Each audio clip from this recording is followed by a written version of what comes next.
ርዕስ መኑ ውእቱ ዘይመውኦ ለዓለም በሚል ይሆናል። ቃሉን የምናገኘው በአንደኛ ዮሐንስ ምዕራፍ 5 ከቁጥር 5 ላይ የምናገኘው የእግዚአብሔር ቃል ነው። መኑ ውእቱ እስኪ በሉ ዘይመውኦ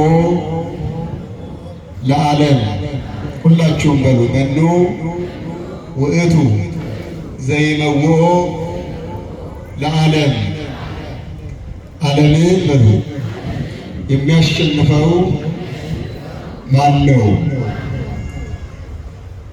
ቅዱስ ዮሐንስ ይህንን ቃል ተናግሯል። ዛሬ በዚህ የተሰበሰብነው ሁላችንም በድል ነሺዎች ኅብረት ውስጥ ተካተን በቅዱሳን አንድነት ውስጥ ኅብረታችንን አድርገን ሰማያዊ ዘላለማዊ የእግዚአብሔርን ጸጋና እርሱ የሚሰጠንን ክብር ፈልገን የመጣ ነው።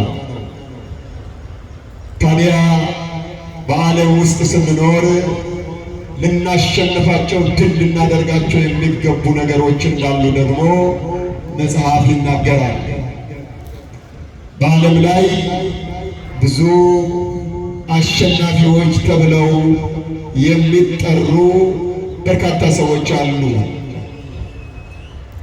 ዓለም ያስቀመጠችውን መስፈርት በድል አድራጊነት ተወጥተው በሩጫው ዓለም ብትጠሩ፣ በንግዱ ዓለም ብትጠሩ፣ በፖለቲካው ዓለም ብትጠሩ፣ በእውቀቱ ዓለም ብትጠሩ፣ በልዩ ልዩ ስፍራ ዓለሙ ባዘጋጀው መስፈርት ድል አድርገው ለሽልማት የበቁ ራሳቸውንና ቤተሰባቸውን ለትልቅ ደረጃ ያደረሱ በርካታ ሰዎች አሉ። ያ የዓለም መስፈርት ነው። የቤተ ክርስቲያን አስተምህሮ ደግሞ ሌላ ነው። እነዚህ ድል አድራጊዎች የሚባሉት ራሳቸው በዚህኛው በቤተ ክርስቲያን መስፈርት ድል ተደርገው ሊሆን ይችላል። ዓለምን የሚያሸንፈው ማን ነው ብሎ ቅዱስ ዮሐንስ ይጠይቃል። ቅዱስ ዮሐንስ ይህንን ሲጠይቅ ዓለምን በሁለት መልኩ ነው ልናየው የሚፈልገው። አንደኛው እኛ እንኖርበት ዘንድ በሕይወት ኖረን እግዚአብሔርን እናመሰግንበት ዘንድ ውብ ተደርጎ የተፈጠረው ዓለም ነው። እግዚአብሔር ዓለሙን እንዲሁ ወዶታል ሲባል ወዶ የፈጠረውን ዓለም ወዶ ለፈጠረው አዳም የከፈለውን ዋጋ ሲያሳይ ነው። ይሄ ውብ ዓለም ነው፣ ድንቅም ዓለም ነው። ሰማይን ከነግሱ ምድርን ከነልብሱ ፈጥሮ ለወደዳቸው በምሳሌው በአርአያው ለፈጠራቸው ፍጥረታት የሰጠው ፍጥረት ይሄ ድንቅ ፍጥረት ነው። በዚህ ዓለም ውስጥ ሆነን እግዚአብሔርን እናደንቃለን፣ ቸርነቱን እናመሰግናለን። የእግዚአብሔርን ሁሉን ቻይነትና መግቦት ዕለት ዕለት እናወሳለን። መግቦቱን ስለማያልቅ ስለማያቋርጥ ማለት ነው። ይሄ ልዩ ዓለም ነው። ዓለምን የሚያሸንፈው ማን ነው ተብሎ የተጠየቀው ግን ይህንን ዓለም አይደለም። በዓለም ላይ የተፈጠረው እግዚአብሔር ያልፈጠረው፣ እግዚአብሔር ያልሰራው፣ እግዚአብሔር ያላመጣው ጠላት ዲያብሎስና ሰዎች በፈቃዳቸው ያመጡት ልዩ ዓለም ደግሞ አለ። ከእግዚአብሔር ፈቃድ ውጭ ይንቀሳቀሳለን። እግዚአብሔር በፈጠረው ዓለም ውስጥ እየኖረ ሌላ የራሱን ዓለም ፈጥሮ የሚኖር ዓለም አለ። ይህንን ዓለም የሚያሸንፈው ማን ነው ነው ያለው።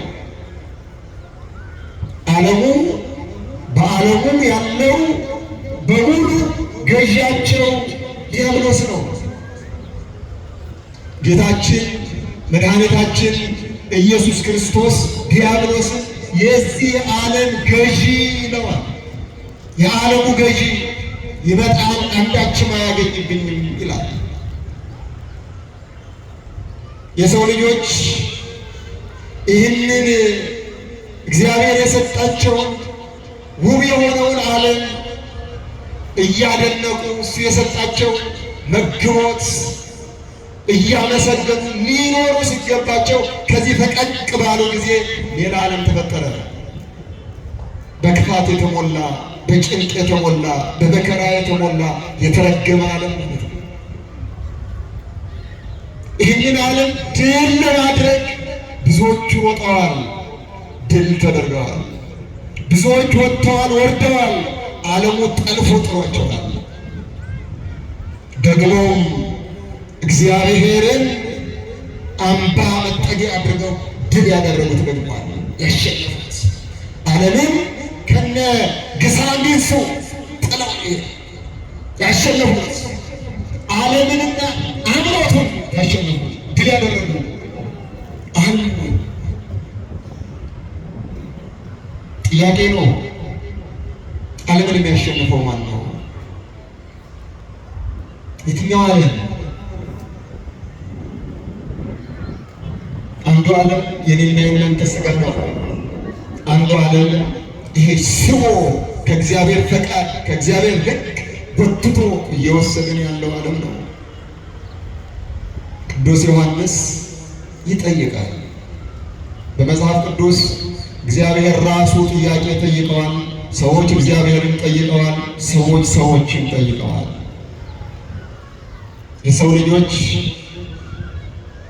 በቀዳሚው በአዳም ዘመን አዳም ከእግዚአብሔር ፈቀቅ ባለ ጊዜ እግዚአብሔር ከላይ ሆኖ በገነት መካከል እንደሚመላለስ ኮቴ እያሰማ አዳምን ወዴት ነህ? የት አለ? በተሸነፈበት ሰዓት በወደቀበት ሰዓት ኦሪት ዘፍጥረት ምዕራፍ 3 ቁጥር 9 ላይ እንደምናነበው ወዴት አለ ብሎ ሲጠይቀው እናያለን። ወዴት ነው የወደቅከው? የት ነው ያለኸው? ዓለም የተሸነፈውን አትፈልግም። እግዚአብሔር ደግሞ የተሸነፈውን ዳግም እንዲያሸንፍ ዳግም ድል ሊያደርግ የሚችልበትን ተስፋ በልቡ ይቀርጽለታል። አዳምን ጠየቀው፣ ቃኤልን ጠየቀው። ኦሪት ዘፍጥረት ምዕራፍ 4 ቁጥር 9 ላይ ስትመለከቱ ደግሞ ወዴት ነው ወንድምህ አቤል ብሎ ይጠይቀዋል። ይሄ እግዚአብሔር ጥያቄ በአንድም በሌላም ይመጣል። ጥያቄው በምድር ሳለን የሚመጣ ጥያቄ አለ፣ መጨረሻ ላይ የሚመጣ ጥያቄ አለ። ክርስትና በጥያቄና መልስ የታተመ ነው። ትጠየቃላችሁ፣ ትመልሳላችሁ። እንጠየቃለን፣ እንመልሳለን። ወዴት ነህ ስንባል እንመልሳለን። ወንድምህ የት ነው ያለው? አላውቅም ከሆነ መልስ አይደለም። ማብራሪያ ስንሰጥ ደግሞ ምክንያታዊ የሆነ ማብራሪያ እንደ አዳም ሳይሆን ሰዎች ደግሞ እግዚአብሔርን በአማላጅነት በልመና ቆመው ሲጠይቁ እናያለን። አብርሃምን ኦሪት ዘፍጥረት ምዕራፍ 18 ስንመለከት በአማላጅነት ስለ ሰዶም ሲጸልይ ሲለምን እንመለከተዋለን፣ እናየዋለን። ራሱ ባለቤቱ ሕዝቡን ሊምር ባለ ጊዜ ባሰበ ጊዜ ወደ ሕዝቤ ማንን ልላክ ሲል ትንቢተ ኢሳይያስ ምዕራፍ 6 ላይ እናገኘዋለን። ማንን ልላክ? ሕዝቡ አመፀ፣ በደለ። ያስተምራል የተባለው ነቢዩ ኢሳይያስን በዘመኑ የነበረው ንጉሥ አስፈርቶት ሰይፍ ስለት እንዳይመዝበት ፈርቶ ለእግዚአብሔር ከመገዛት ለሕጉ ከመገዛት ለሕጉ ከማድላት ይልቅ በዘመኑ ለነበረው ኦዚያን ለተባለው ንጉሥ አድሮ ሀብተ ትንቢት ተነስቶበት ነበረ። ኦዚያን ሲሞት እግዚአብሔር በክብር ዙፋን ሆኖ ለኢሳይያስ ተገልጦ ማን መነ እፌኑ ሀበ ሕዝቤ እስራኤል ማንን እልካለሁ ብሎ ጠየቀ። አሁን እግዚአብሔር መልእክተኞቹ ለምጻሞች ብንሆንም በለምጽ የተጠቃን ብንሆንም ቃሉን ግን ይልካል፣ ያስተላልፋል። ማንም ወድቆ እንዲቀር ስለማይፈልግ ኢሳይያስ በደለ፣ ከነ ለምጹ እንዲጠፋ አልፈለገም። እግዚአብሔር ሌላ ኢሳይያስ ማስነሳት ይችላል። አዳም ሲስት ሌላ አዳም ማስነሳት ይችላል። ይችላል አይችልም? ይችላል አይችልም? አዳም በደለ፣ ሕጉን ጣሰ፣ አፈረሰ፣ ፈቀቅ ያለ ከእግዚአብሔር ፈቃድ የራሱ ጉዳይ ብሎ ሌላ ውብ የሆነ ፍጥረት ምንም ኃጢአት የማይሰራ ፍጥረት መፍጠር ይችላል አይችልም?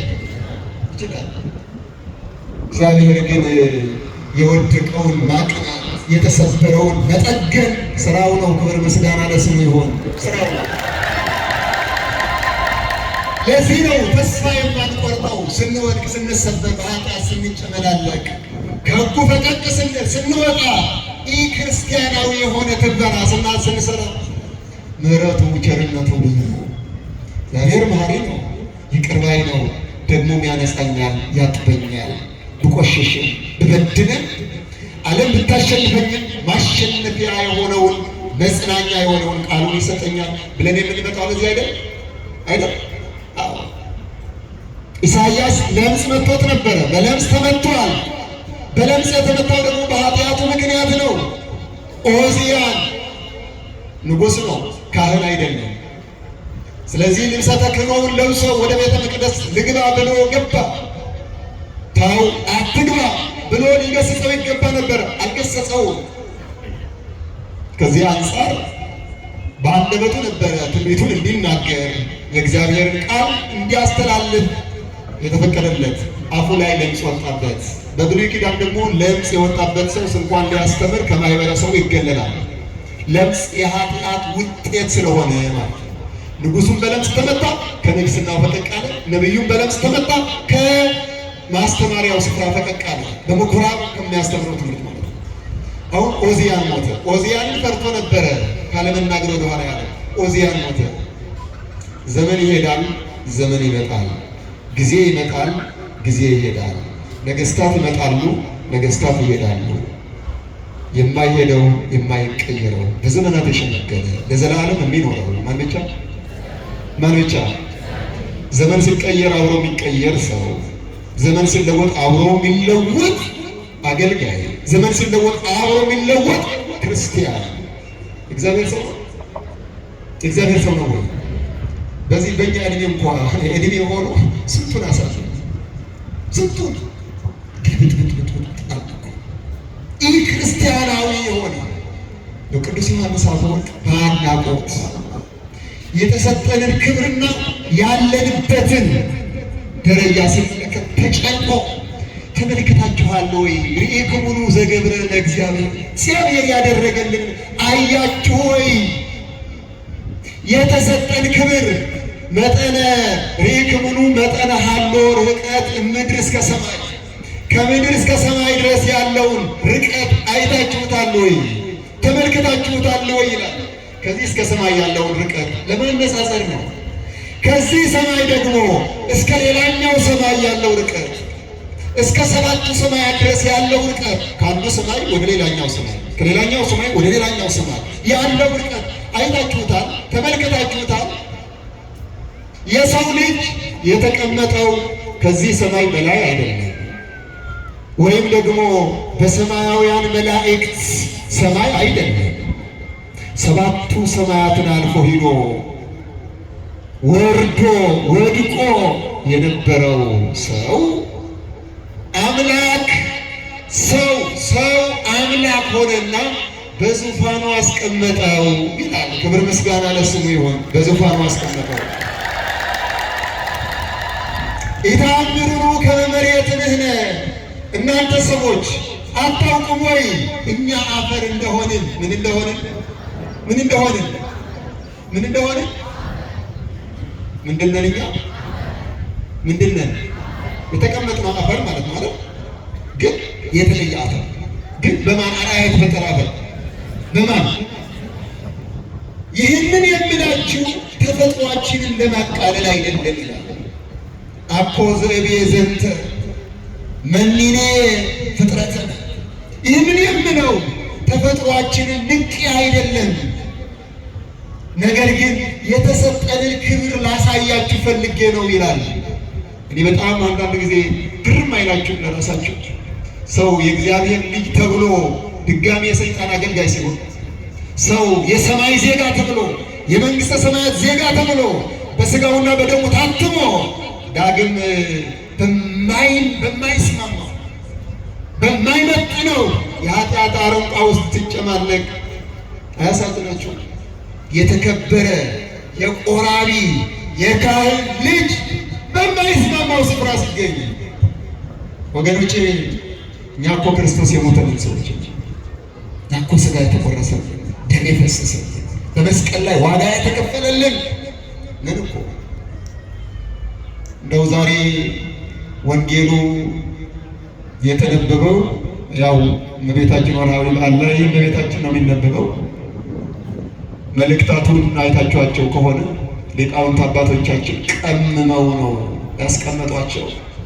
የዕለት ምግብ አስቀምጠውልናል። የዕለት ምግብ እኛ ሰነፎች ሆነን ነው እንጂ ቤተክርስቲያን አታስተምርም፣ ወንጌል አታስተምርም፣ አትሰብክም የሚሉ የዘመኑ ዘመን አመጣሽ አፈጮሌዎች በቲክቶክ እና በማህበራዊ ድረገጽ እኛን እየሰለሙ ሕይወት፣ መልካምነት፣ መንፈሳዊነት ከዚህች ቤተ ክርስቲያን ይልቅ የሚያስተምር ሰው ሆኖ ይገርመኛል።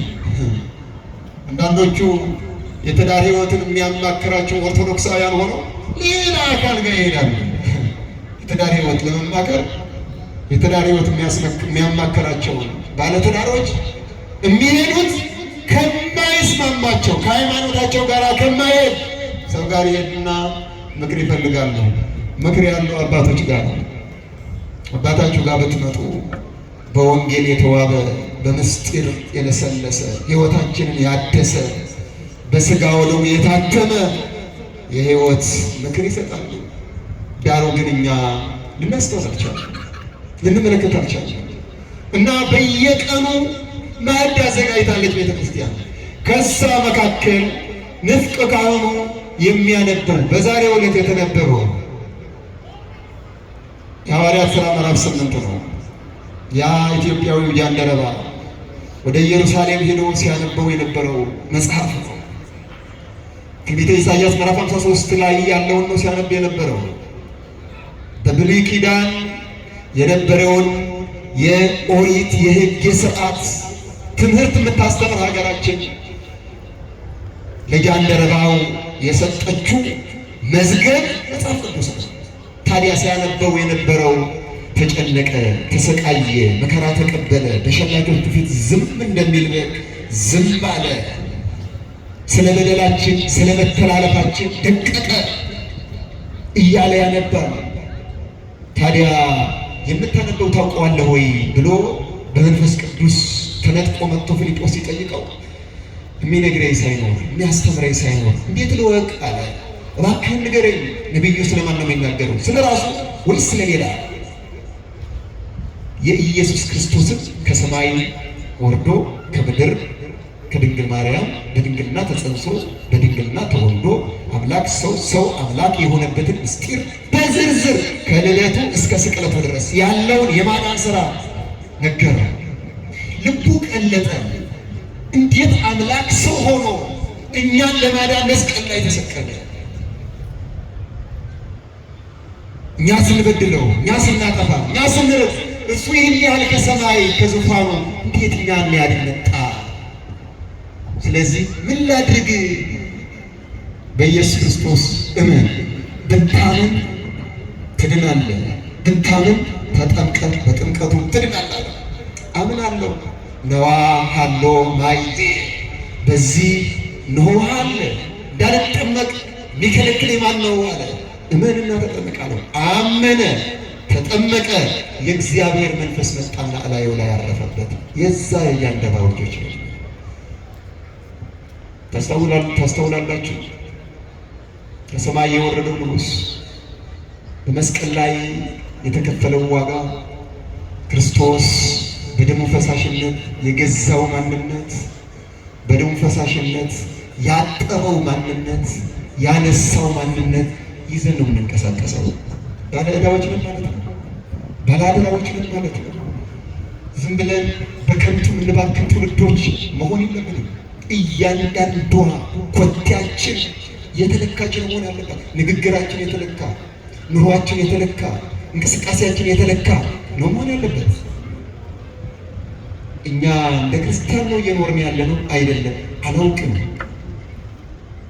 ስንቶቻችን በሕጉ በሥርዓቱ ተጉዘን ከሰማይ የሚወርደው ዝናብ መሬትን እንደሚያረሰርሳት በዚህ ስፍራ የሚነገረው የእግዚአብሔር ቃል የስንቶቻችንን ልብ እንዳረሰረሰ አላውቅም። ስንቶቻችን እየሰማን እንዲሁ በዘልማድ እንደተመላለስንም አላውቅም። መንፈስ ቅዱስ ያውቃል። ግን ወገኖቼ አንድ ቀን ድንገት እግዚአብሔር ይመጣና ሳንዘጋጅ ይጠራል። የዛን ጊዜ ዓለምን አሸንፈሻል ወይስ ተሸንፈሻል? በዓለም ኖረሻል፣ ዓለሙ ድል አድርጎሻል ወይስ ድል አድርገሽዋል እንባላለን። እኔ በየጉባኤያቱ ለአገልግሎት ሲሄድ ጥያቄ ስጠይቅ ከ90-80% መጽሐፍ ቅዱስ የሰማ እስከሚመስል ድረስ ያልሰማ እስከሚመስል ድረስ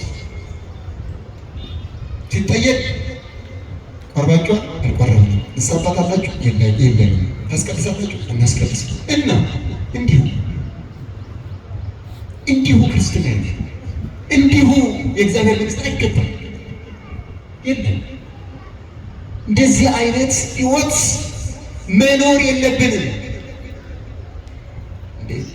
መቅረዝህን ካንተ ወስዳለሁ፣ ቤትህን አስተካክል፣ ትሞታለህ፣ አትድንም። ግዴታ እግዚአብሔር ሰይፍ ይዞ መምጣት አለበት እንዴ እኛን ለማስተካከል፣ እኛ እንድንስተካከል? የዓለምን ሕግ እየጠበቅን በአቅማችሁ እስኪ ሹፌሮች እጃችሁን አሳዩ።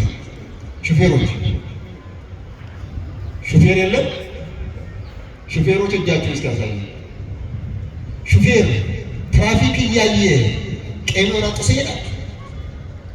ካልታመመ ወይም ትንሽ ካልወሰደ ጥሶ ይሄዳል። ለምንድን ነው መሄደው? ይቀጣል። አንድ ቢጥስ፣ ሁለት ቢጥስ፣ ሶስት ቢጥስ መኪናው ወደ ማቆያው፣ እሱም ወደ ማቆያ ይሄዳል። የዓለሙን ሕግ የምንጠብቀውን ያህል፣ የዓለሙን ስርዓት የምንንከባከበውን ያህል የእግዚአብሔርን ሕግን እንጠብቃለን፣ እንንከባከባለን። ወጣቶች በእውነት ቅዱስ ዮሐንስ በመልእክቱ የተናገረው ይህንን ነው። የሥጋ አምሮት፣ የሥጋ ምኞት፣ የዓይን አምሮት፣ የሥጋ ምኞት፣ የዓይን አምሮት፣ የኑሮ ትዕቢት ከአብ አይደለም ይላል። ከአብ አይደለም። ከአብ ካልሆነ፣ ከወልድ ካልሆነ፣ ከመንፈስ ቅዱስ ካልሆነ፣ ከቤተ ክርስቲያን ካልሆነ፣ ታዲያ እኛ ከቤተ ክርስቲያን ያልሆነውን እግዚአብሔር የማይፈልገው ቤተ ክርስቲያን ማታስተምረውን እያደረግን መመላለሳችን ትክክል ነው? ትክክል ነው ወይ? አይደለም። ዓለምን የሚያሸንፈው ማን ነው? ዓለምን የሚያሸንፈው ማን እንደሆነ ራሱ ቅዱስ ዮሐንስ ይናገራል። ቅዱስ ዮሐንስ አንደኛ ዮሐንስ ምዕራፍ 5 ከቁጥር 1 ጀምሮ ተመልከቱ። ቅዱስ ዮሐንስ በዘመኑ ለነበሩ ክርስቲያኖች ነግሯቸዋል። ቅዱስ ዮሐንስ የክርስቶስ ፍቅር የገባው የክርስቶስ የማዳን ሥራ መስቀሉ ስር ቆሞ ደሙ ሲንጠፈጠፍ፣ ሲቸነከር፣ ሲገረፍ ያየ ነው። 70 ዓመት ሙሉ ሳይስት። ስንት ዓመት አልኳቸው? ስንት ዓመት? 70 ዓመት ሙሉ ፊቱ እንደተቃጠረ እንደተሰቀለ ሆኖ እየታየው ማለት ነው። ደሙ ሲፈስ ይታየዋል። ፊቱ እንደተቃጠረ 70 ዓመት ሙሉ በፍጥሞ ደሴት ሆኖ ሲያለቅስ ያየነው የሰማነው እጆቻችን የዳሰሱት ይህንን ያውቃል። እነግራችኋለን። ንዜት ነው እኮ በእንተ ነገር ስለ ሕይወት ነገር እነግራችኋለን ብለዋል። ስለዚህ ዓለምን እንድናሸንፍ፣ ዓለምን ድል እንድናደርግ ድል ያደረግን ሰዎች ደግሞ ልናገኘው የሚገባን የክብር አክሊል ስላለ በዝርዝር ይናገራል። የቅዱስ ዮሐንስ ወንጌላዊ መልእክት 3 መልእክት ነው ያለው። አንደኛው መልእክቱ ምዕራፍ 5 ከቁጥር 1 ጀምሮ እንዲህ ይላል። ዓለምን ኢየሱስ ክርስቶስ መሲህ እንደሆነ የሚያምን ሰው ሁሉ ከእግዚአብሔር ተወልዷል። ወላጁንም የሚወድ ሁሉ ከእርሱ የተወለደውን ደግሞ ይወዳል። እግዚአብሔር ብንወደው ትእዛዙንም ብናደርግ የእግዚአብሔር ልጅ እንደምንወደው በዚህ እናውቃለን። ትእዛዙን እንጠብቅ ዘንድ የእግዚአብሔር ፍቅሩ ይህች ናት። ትእዛዙም ከባዶች አይደሉም። ትእዛዞቹም ከባዶች አይደሉም። ከእግዚአብሔር የተወለደ ሁሉ ዓለምን ድል ይነሳዋል። እስኪ ከእግዚአብሔር የተወለደ ሁሉ በሉ በሉ በሉ ዓለምን ምን ያደርገዋል? ምን ያደርገዋል? ምክንያቱም አይዟችሁ በዓለም ሳላችሁ መከራ አለባችሁ፣ እስመ አነ ሞኢክሙ ለዓለም፣ ዓለምን እኔ ምን አድርጌዋለሁ ነው? ድል አድርጌዋለሁ። ከእግዚአብሔር የተወለደ ሁሉ ነው የሚለው። አንድ ሁለት አላለም። እኛ ከማን ተወለናል? ከማን? የማን ልጆች ነን? የድል አድራጊው በመስቀሉ ድል አድርገዋል። በትንሣኤው ድል አድርገዋል። ዳግም ደግሞ ድል አድራጊው ጌታ ድል ላደረጉት የክብር አክሊል ሊሰጣቸው ይመጣል። ከእግዚአብሔር የተወለደ ሁሉ ምን ያደርጋል? ዓለምን ምን ያደርጋል? ኧረ መልሱልኝ። የእግዚአብሔር ልጅ ነኝ የሚል እስኪ እርግጠኞች ናቸው? አሁን ልሽ ዓለምን አሸንፌዋለሁ የሚል እስኪ አያችሁ? ምንድን ነው የጋሪና የፈረስ መቀዳደም የሚባለው? ከፈረሱ ጋሪ ሲቀድም እንዴት ይሆናል? ሆድና ጀርባ ነው የሆነው። እውነት ነው፣ የእግዚአብሔር ልጆች ነው ነን። በ40 በ80 ቀናችን ደግሞም በተለያዩ ዘመናት መንፈስ ቅዱስ ጠርቶ አምጥቶናል። ሁላችንም የእግዚአብሔር ልጆች ነን። የእግዚአብሔር ልጆች ከሆነ ታዲያ የእሳት ልጅ አመድ እንዴት ይሆናል? መብረቅ እኮ መብረቅ ነው የሚሆነው። እናንተ እኛ በፍቅሩ ተስበን በደሙ ተዋጊተን የመጣን ሰዎች ዓለምን አታላ ድል ታድርገን የሰማያዊ የእግዚአብሔር ልጆች እኮ ነው። ከዚህ ከሰማይ ሆናችሁ የኛ ዓለም ስትመለከቱ በአውሮፕላን የሄዳችሁ ሰዎች ታውቁታላችሁ። ኢምንት እኮ ነው ያለ። እኛ ግን ለዚህ ዓለም እንራኮታለን፣ እንጣላለን፣ እንቧደናለን። በፖለቲካው በማያገባን በዘረኝነቱ የማንገባበት የለም። እሱ እኛን እየጠለፈ ነው። ከእግዚአብሔር ሊለየን ሊያርቀን ድል ሊያደርገን ፈለገ። የእግዚአብሔር ልጆች የሆኑት ግን ዓለምን ያሸንፋሉ። የእግዚአብሔር ልጆች የሆኑት ዓለምን ድል ያደርጋሉ ይላል። ኢየሱስ ክርስቶስን የእግዚአብሔር ልጅ እንደሆነ ከሚያምን በቀር ዓለምን ድል የሚነሳው ማን ነው ይላል። መነሻ ርዕሳችን ነው። ራሱ የእግዚአብሔር ልጆች የሆኑ ዓለምን ድል ያደርጋሉ። ድል ያደርጋሉ። የማን ልጆች የሆኑ? የማን ልጆች? ለምንድን ነው በስመ አብ ስንል ሰይጣን ማይርቀው? የማን ልጆች መሆናችን በትክክለኛ ስላላሳየን ነው። የማን? እግዚአብሔር ልጆች መሆናችን በትክክለኛው መስመር ካልቆምን አሸዋ ላይ ያለነው ማለት ነው። እርሱ አለት ነው። አለት ላይ የተመሰረተ ነፋስ ቢነፍስ ጎርፍ ቢመጣ ዝናብ ቢዘንብ አይናወጽም። አለቱ ክርስቶስ ነው። በክርስቶስ አለትነት የተመሰረቱ አባቶቻችን ስጋቸው እጃቸው ቢቆረጥ፣ ዓይናቸው ቢፈርጥ፣ ቢያወጧቸው እግራቸው ቢቆረጥ ወይ ፍንክች ወደ ዓለም አይመለሱም። ሊያታልሏቸው ቆንጆዎቹ ተኳኩለው ቢሄዱ አንዱ አባት መናኝ ናቸው። ታላቅ አባት ናቸው። ታዲያ ከሴት ርቀው ተለይተው በበዓል ተቀጠው ነው የሚኖሩት። ንግግራቸው ከማን ጋር ነው? ከእግዚአብሔር ጋር ነው። ሰይጣን ደግሞ በሰው አድሮ ሰውን ይፈትናል እና ሰዎች ሊፈትኗቸው አሰቡ። ሴቶቹን ላኩባቸው። አንቺ እጅ ተባባሉ። አንዷ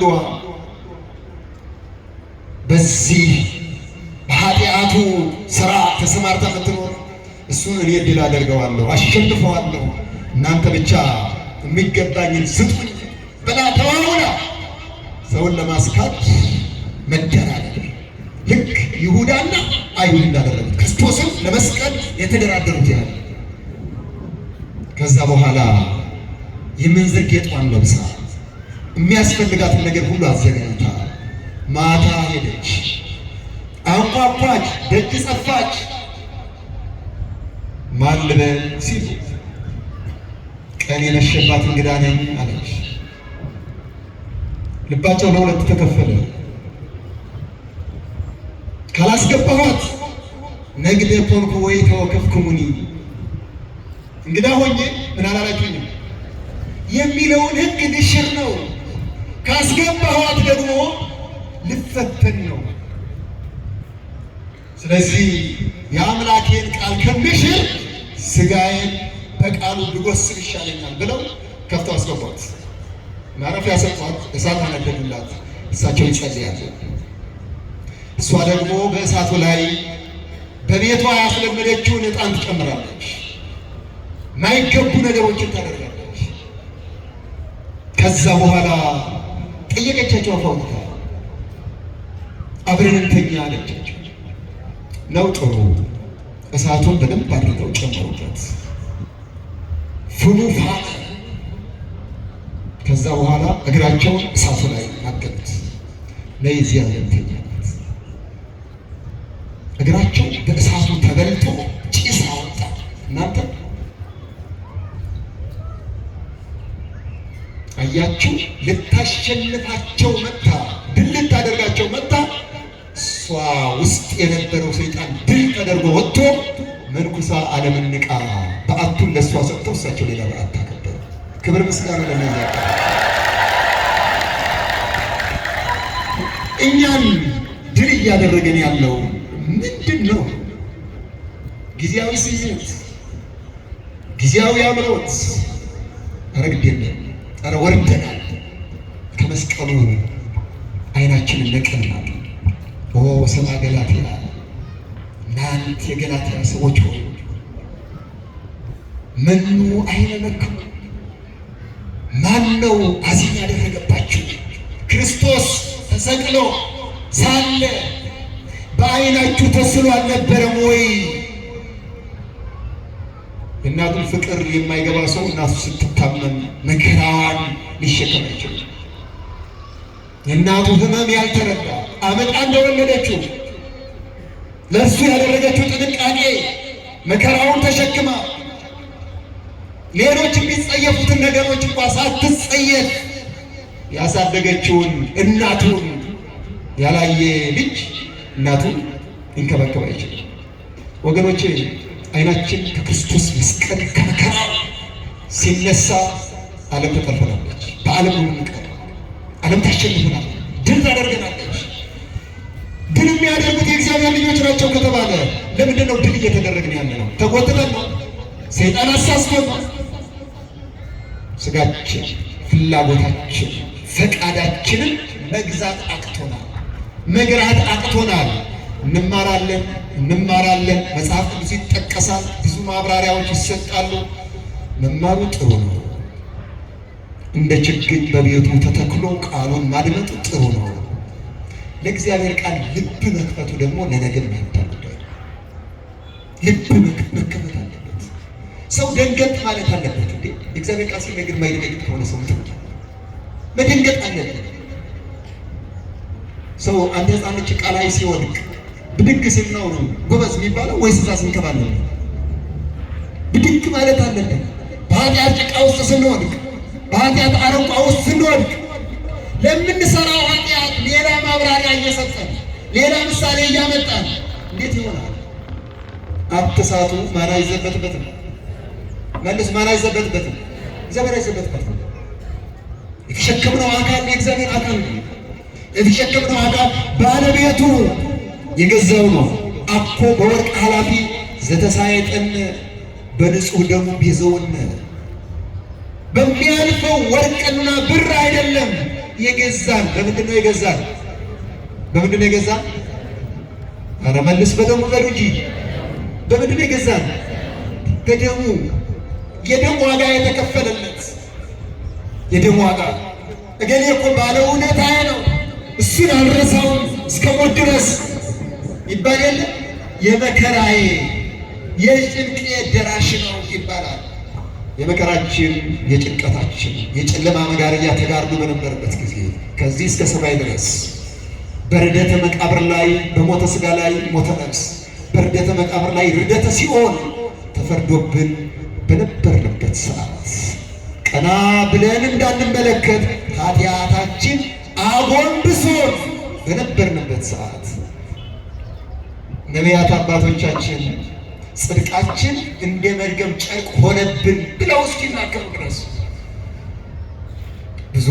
ብዙሃን ነቢያት ወጻድቃን ሞቱ። በብሉይ ኪዳን የነበሩ ጻድቃን ሞቱ። ወአልቦ ዘቦቋ ሞቱ።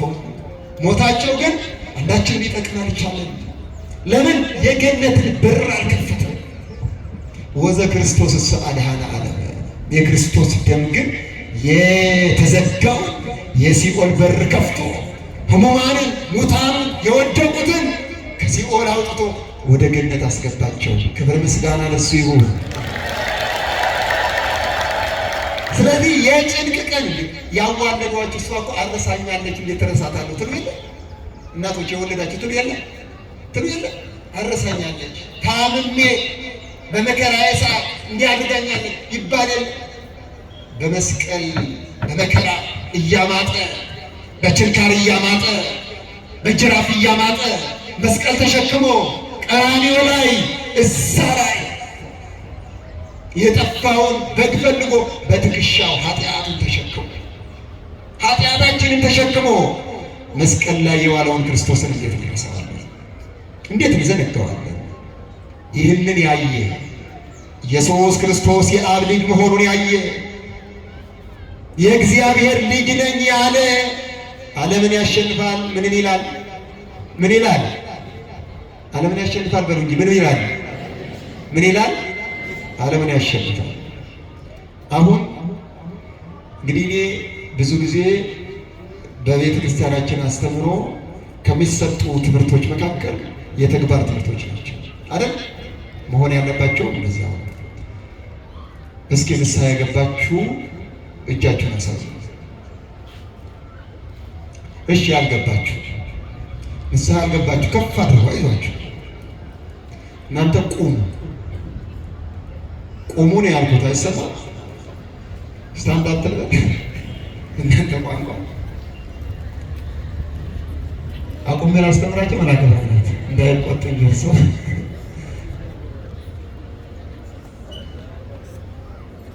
እኔ አንድ ጊዜ ፈቅጃለሁ እርስዎ እንደፈለጉ ብለውኛል። ይሰማችኋል? እኛ ምን ያልነን መልሱልኝ። ምን ያላልነን ንስሐ አልገባንም ማለት ምን ውስጥ ነው ያለ ነው?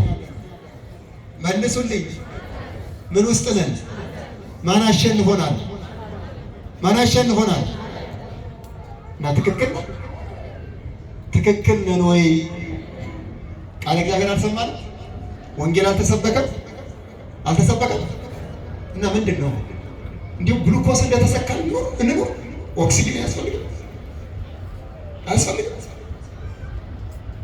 ጽኑ ህመም ውስጥ ያለ ሰው ከህመሙ እስኪወጣ ድረስ ይጨነቃል። ከገባበት መከራ እስኪወጣ ድረስ ይጨነቃል። መቼ ይሆን ንጹሕ አየር ተነፍሰው? መቼ ይሆን ካለው ከገባሁበት መከራ ወጣው ይላል። ምግብ የሚመግበውን ሲያጣ ህመሙ ሲያስጨንቀው እና ታዲያ በእውነት በኃጢአት አረንቋ ውስጥ ወድቀን ራሳችንን ሳንመለከት ውስጣችንን ለእግዚአብሔር ማደሪያነት ሳናዘጋጅ እንደው ባለቤቱ ቢመጣ መልሳችን ምንድን ነው? የምንመልሰው መልስ ምንድን ነው? ራሳችንን ካልመረመርን በተግባር ራሳችንን ካልወቀስን፣ እግዚአብሔር ቃል ወቃሽ ነው። የእግዚአብሔር ቃል ይገስጻል። አባት ልጁን እንደሚቀጣ ይላል ቅዱስ ጳውሎስ ለዕብራውያን ክርስቲያኖች በጻፈላቸው መልእክቱ። እግዚአብሔር አባት ልጁን መልካም መስሎ የተሰማው ጥሩ ሆኖ እንዲያድግለት ይቀጣዋል። እግዚአብሔር ግን ለገዛ ጥቅማችን ይቀጣናል። ለገዛ ምናችን? ለገዛ ምናችን? ለገዛ ጥቅማችን። ለገዛ ጥቅማችን፣ ለገዛ ጥቅሙ ሲነገረው ሰው በስጋዊ እድገት እንኳን ለማደግ 24 ሰዓት ሲንቀሳቀስ የለ እንዴ? 24 ሰዓት ይደክም የለ እንዴ? እንዴት ልለወጥ? አንዱን ይጀምራል፣ ከከሰረ ሌላ ይጀምራል፣ ሌላ ይጀምራል፣ ሌላ ይጀምራል። ወገኖች በክርስትና ሕይወት ውስጥ ምን ያህል ሙከራ አድርገናል? ወጣቶች ለምንድን ነው እንዲሁ የምንኖረው? የክርስትና ለውጥ ለምንድን ነው የማናሳየው? በሕይወት ዘመናችን ለምንድን ነው መንፈሳዊያን ሆነን በመንፈስ እግዚአብሔር የምናሳይ የማንሆነው? ስለዚህ ዓለም አሸንፋናለች። ዓለምን ልናሸንፍ ይገባል። ዓለም ድል አድርጋናለች። ድል ልናደርግ ይገባል። የድል አድራጊው ልጆች ስለሆነ የማን ልጆች ነን? የማን ልጆች ነን? የእግዚአብሔር ልጆች ነን። የእሱ ልጆች ነን።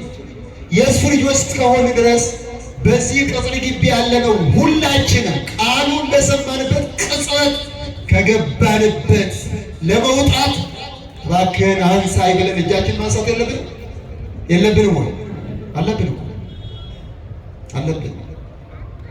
ባለቤቱ መቼ እንደሚመጣ እናውቅም። እኛ የተነገረን ተዘጋጅታችሁ ጠብቁ ነው። ድልዋኔክሙ ሀልዉ እስመ ኢተአምሩ ጊዜ ይመጽእ ሀዳስ ባለቤት ይላል ቅዱስ ያሬድ። ጌታ ባለቤቱ መድኃኔ ዓለም ኢየሱስ ክርስቶስ ተዘጋጅታችሁ ጠብቁ ያለው ድልዋኔክሙ ሀልዉ እስመ ኢተአምሩ ጊዜ ይመጽእ ሀዳስ ባለቤት መሂሰርከ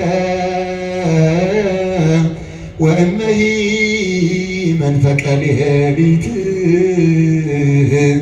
ወእመሂ ጎሃ ጽባህ ድልዋኔክሙ ሀልዉ። ባለቤቱ ጌታ እናንተን የፈጠረ ጌታ የእኛ ባለቤት የሆነው እግዚአብሔር የሚመጣበት ጊዜ አታውቁምና ተዘጋጅታችሁ ጠብቁ። ማታ ሊሆን ይችላል፣ ሌሊት ሊሆን ይችላል፣ ጠዋት ሊሆን ይችላል። ስለዚህ ተዘጋጅታችሁ ጠብቁ። እኛ ቀነ ገደብ እናደርጋለን፣ በኃጢአት ላይ ኃጢአት እየጨመር እንጓዛለን። ወገኖቼ እኛ የእግዚአብሔር አርአያ ምሳሌ ሆነን ተፈጥረናል። ዳግም በክርስቶስ ኢየሱስ ክርስቶስ ደግሞ ተፈጥረናል። በእሱ የተፈጠርንበት በደሙ ፈሳሽነት የተዋጀንበትን መዋጀት ልንረሳው አይገባም። ዓለምን የሚያሸንፈው ማን ነው? የእግዚአብሔር ልጅ ነው። እዛው ደግሞ እምነታችን ነው ይላል። እምነታችን በማን ማመናችን? በእግዚአብሔር ማመናችን። ምን ብለን ማመናችን? እርሱ ከሰማይ ወርዶ ከድንግል ተወልዶ እኔን አድኖኛል ብለን በዚህ የማዳን ሥራ ውስጥ አምነን ስንኖር እግዚአብሔርን ያመነ በፍቅሩ የተዋጀ ሕጉን ይጠብቃል። እግዚአብሔርን እወደዋለሁ የሚል ምንን ይጠብቃል? ሕጉን በሉ። ምንን ይጠብቃል? መሰት አፈቅሩኒ እቀቡ ትእዛዜ። ብትወዱኝ ምንን ጠብቁ በሉ። ተናገሩ። ምንን ጠብቁ በሉ። ቁጭ በሉ።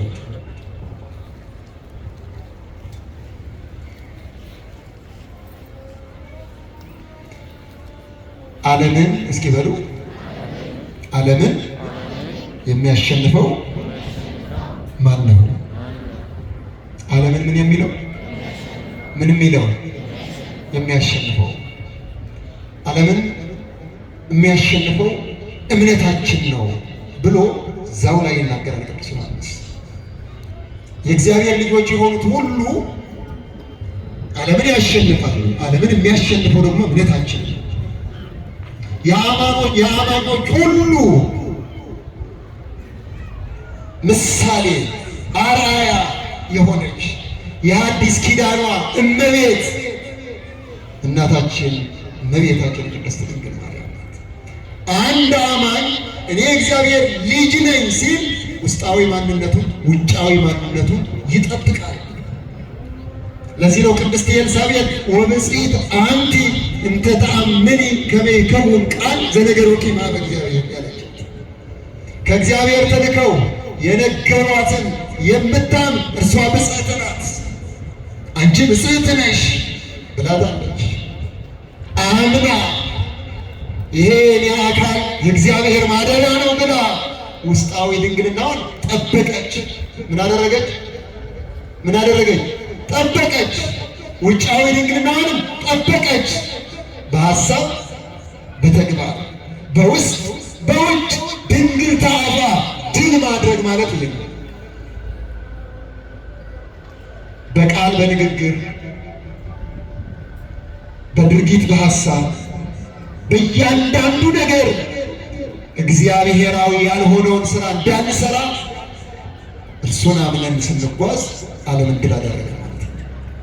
የድል ነሺዎች እናት እመቤታችን ናት፣ ድንግል ማርያም ናት።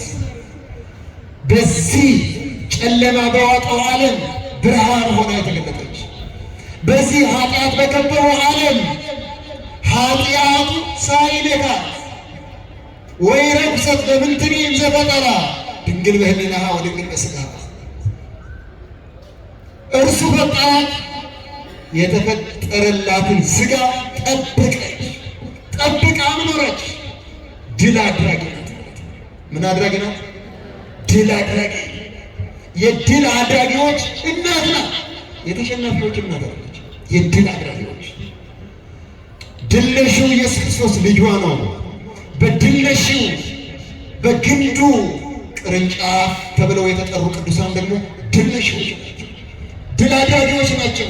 ቅድም እንደነገርኳችሁ ጻድቃኑ መከራ ቢመጣባቸው እንኳን ድል አድርገው ሥጋ ነው የለበሱት። ዘከማነ ሰብእ ኤልያስ ዘኢለክፉ ሞት መሪር ይላል ቅዱስ ያሬድ። ኤልያስ እንደኛ ሰው ነው፣ ግን ዓለምን ድል አደረገ። በጣዖት አምላኪዎች መካከል እግዚአብሔርን አምኖ ሰማይን ለጎመ፣ ሰማይን አዘዘ። ኢያሱ ከእስራኤላውያን ጋር አብሮ ከግብፅ ወጣ። ሁሉም በምድረ በዳ ድል ሲደረጉ እርሱና ካሌብ ድል አድርገው የተሰጣቸውን ተስፋ ወረሱ። ፀሐይን አዘዘ። አንቺ ፀሐይ እኔ የማከፋፍለው ርስት አከፋፍዬ እስኪጨርስ ድረስ እንዳትንቀሳቀሽ። ድል አድራጊ የእግዚአብሔር ልጅ እግዚአብሔር የሚሰራውን ስራ ይሰራል። ይሰራል አይሰራም? ይሰራል አይሰራም? አዎ። ዘየአምን ብዬ ግብረ ዘአነ እገብር ይገብር ወዘየአብእ እምኔሁ። በእኔ የሚያምን እኔ የምሰራውን ስራ ይሰራል፣ ከዛም በላይ ዮሐንስ ወንጌል 14:12 ላይ ተጻፈ። ከዛም በላይ እሱ ድል አድርጓል። አጋንንት ግን የተደረጉ ናቸው። ድል የተደረገ የተሸነፈ ድል የተደረገ እንዴት ድል ያደርገናል? እያባበለ እንዴት ከኃጢአት ውስጥ ያኖረናል? ስለዚህ ልንወጣ ይገባል፣ ድል ልናደርግ ይገባል። አሸናፊ የእግዚአብሔር ልጆች ነው። ክንደ ብርቱ ልንሆን ይገባል። ሥጋችን ሊያሸንፈን ሲወጣ የአባቶቻችን ሕይወት የእኛም ሕይወት ነው ልንል ይገባል። ድል ስናደርግ የምናገኘው ምንድን ነው? ጥቂት ነጥቦችን ነግሬያችሁ ትምህርቴን ልጠቅልል። ድል ያደረጉ ድል የነሱ እግዚአብሔር አባቴ ነው አምላኬ ነው ብለው ድል ያደረጉ የሚያገኙት የመጀመሪያው የሕይወት ዘውድ እና ከሁለተኛው ሞት መዳን። ምንድን ነው የሚያገኙት? አንደኛው የሕይወት ዘውድ፣ ሁለተኛው ከሁለተኛው ሞት፣ በሥጋ ሞት ወደዛኛው ዓለም መሸጋገሪያ ነው። ግን ከሁለተኛው ሞት ይድናሉ። የሕይወት ዘውድ ይደፋላቸዋል። በራዕየ ዮሐንስ ምዕራፍ 2 ከቁጥር 10 ጀምሮ ተጽፏል። የሕይወትንም ቃል የምትጠብቅ ከሆነ በ10 ቀን መከራ ይደርስብሃል፣ አትፍራ፣ እስከ ሞት ድረስ የታመን ሁን፣ የሕይወትንም አክሊል እሰጥሃለሁ። እስከ ሞት ድረስ የታመነ ዓለም ሞት እንኳ ብታመጣብን፣ መከራ እንኳ ብታመጣብን ልሰዋ ለሃይማኖቴ፣ ልሰዋ ለተዋህዶ እያሉ ቀደምት አባቶቻችን ራሳቸውን ሳይሆን ቤተ ክርስቲያን አስቀድሞ ሃይማኖታቸውን አስቀድሞ እንዳለፉ ሚሰወና ሃይማኖታችሁን ልቀቁ የሚልን አልመጣም። እጃችን ላይ ባለው ስልክ